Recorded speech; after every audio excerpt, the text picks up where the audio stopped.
பள்ளிக்கல்வித்துறை அமைச்சர் அவர்கள். மாண்புமிகு பேரவைத் தலைவர் அவர்களே, மாண்புமிகு முன்னாள் முதல்வர் அவர்களுக்கு உங்கள் மூலமாக சொல்லிக் கொள்வது என்னவென்றால், காலையில் கூட மதிப்பிற்குரிய அதிமுக உறுப்பினர் அவர்கள் வேதனைப்பட்டு சொன்னார், எடப்பாடியார் அவர்கள் பேசும்போது நேரலை துண்டிக்கப்பட்டது. உடனே ஓடோடி சென்று நானே அதிகாரிகளிடம் பேசி அதை காட்ட சொல்லி கண்ணால் பார்த்து வந்து உங்கள் மூலம் தெரிவிக்கிறேன் என்னவென்றால், ஒரு நொடி கூட நேரலை துண்டிக்கப்படவில்லை, அனைத்தும் நேரலையில் சென்று கொண்டிருக்கிறது என்பதை உறுதி செய்து கொள்கிறேன். எனவே உங்கள் சிரித்த முகங்கள் நேரலையில் மக்கள் பார்த்துக் கொண்டிருக்கிறார்கள்.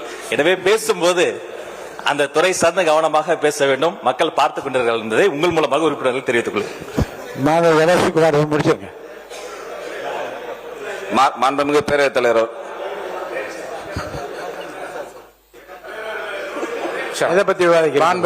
மாண்புமிகு பேரவைத் தலைவர்களே, மாண்புமிகு அமைச்சர் அவர்கள் பதிலளித்தார்கள்.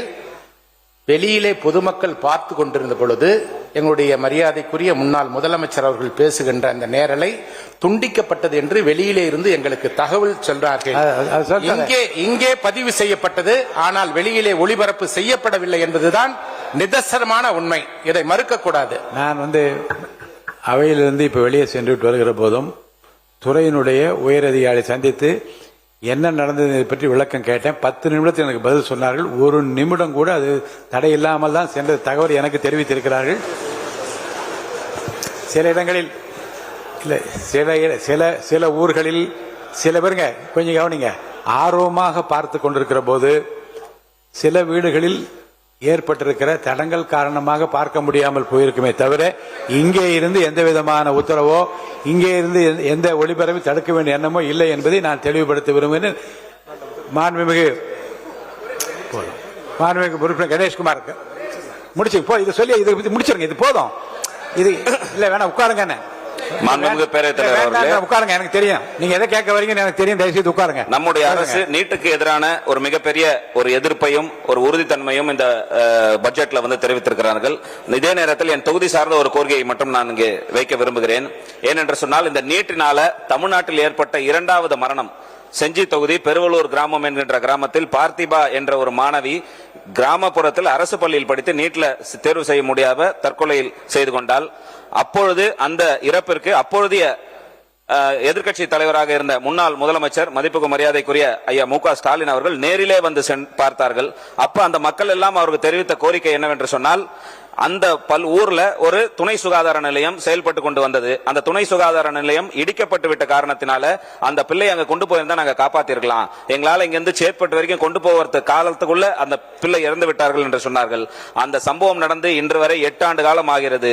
நீட்டும் ஒழிக்கப்படவில்லை, அந்த கிராமத்தில் அந்த சுகாதார நிலையமும் துவங்கப்படவில்லை. எனவே நடைபெறுகின்ற அரசு முன்னுரிமை கொடுத்து அந்த பெருவலூர் கிராமத்திற்கு ஆரம்ப சுகாதார நிலையத்தை உடனடியாக அமைத்து தருவதற்கு நடவடிக்கை எடுக்க வேண்டும் என்று கேட்டுக்கொண்டு, வரலாற்றிலேயே இந்த பட்ஜெட்டை பொறுத்தவரை பாத்தீங்கன்னா மக்கள் அதிகமாக எதிர்பார்த்த பட்ஜெட். என கிட்டத்தட்ட 60 ஆண்டு காலம் 1967க்கு பிறகு திமுக அண்ணா திமுக இல்லாம ஒரு கட்சி தாக்கல் செய்கின்ற பட்ஜெட்டாக இந்த பட்ஜெட் நிலவி கொண்டிருக்கக்கூடிய சூழ்நிலையில பொதுமக்கள் நிறைய எதிர்பார்ப்பை இந்த பட்ஜெட் மீது வைத்துக் கொண்டிருந்தார்கள்.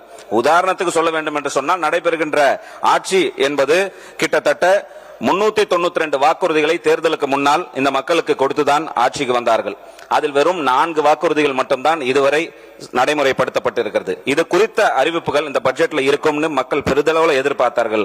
அவர்களுக்கு இது கிடைக்கவில்லை என்ற ஏக்கமும் தயக்கமும் இருக்கிறது. உன்னால் சொல்ல வேண்டும் என்று சொன்னால், முன்னால் பேசிய ஆளுங்கட்சியினுடைய சட்டமன்ற உறுப்பினர், நாங்க கிராமத்துக்கு போகும்போதெல்லாம் 2500 ரூபாய் யாரும் கேட்கல அப்படின்னு சொன்னார். நாங்க போகும்போது கேட்கிறாங்க, எப்ப கிடைக்கும் என்று கேட்கிறார்கள். சிலிண்டர் எப்ப வரும் எங்களை கேட்கிறாங்க. வேலையில்லாத பட்டதாரிகளுக்கு எப்பொழுது இந்த பணம் எங்களுடைய ஊக்கத்தொகை 4000 வரும் என்று 4000 ரூபாய் வரும்னு கேட்கிறாங்க. கரும்புக்கு விலை எப்போது ஏற்றப்படும் என்று கேட்கிறார்கள்.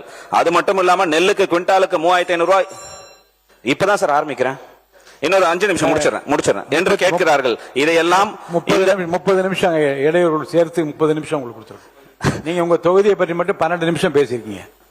நான் என்ன சொன்ன மானிய இந்த பொது விவாதங்களில் ஒரு உறுப்பினருக்கு 10 நிமிடம் என்று வருகிற போது அந்த நிதிநிலை அறிக்கை பற்றி நீங்க பேசியிருந்தீங்கன்னா அது நேரம் முடிச்சிருப்பீங்க. நீங்க தொகுதி பற்றி பேசுகிற போது நான் எழுதி கொடுத்ததே அவை குறிப்பில் ஏற்றுங்கன்னு சொன்னீங்கன்னா ஏத்திக்க போறோம்.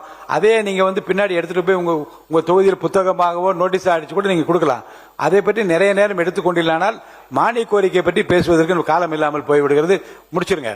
நன்றி சொல்லுங்க.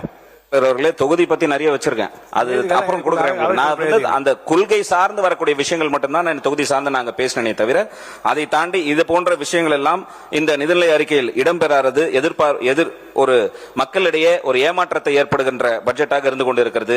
அதையும் தாண்டி இந்த பட்ஜெட்ல 1000 பேருந்துகள் ஜிசிசி முறையிலே வாங்கி இயக்கப்படும் மட்டும் தான் குறிப்பிடப்பட்டிருக்கிறது. தமிழக அரசு போக்குவரத்து துறைக்கு என்று சொந்தமாக பேருந்துகள் வாங்குவதற்கான எந்த அறிவிப்புகளும் இந்த பட்ஜெட்ல இல்ல.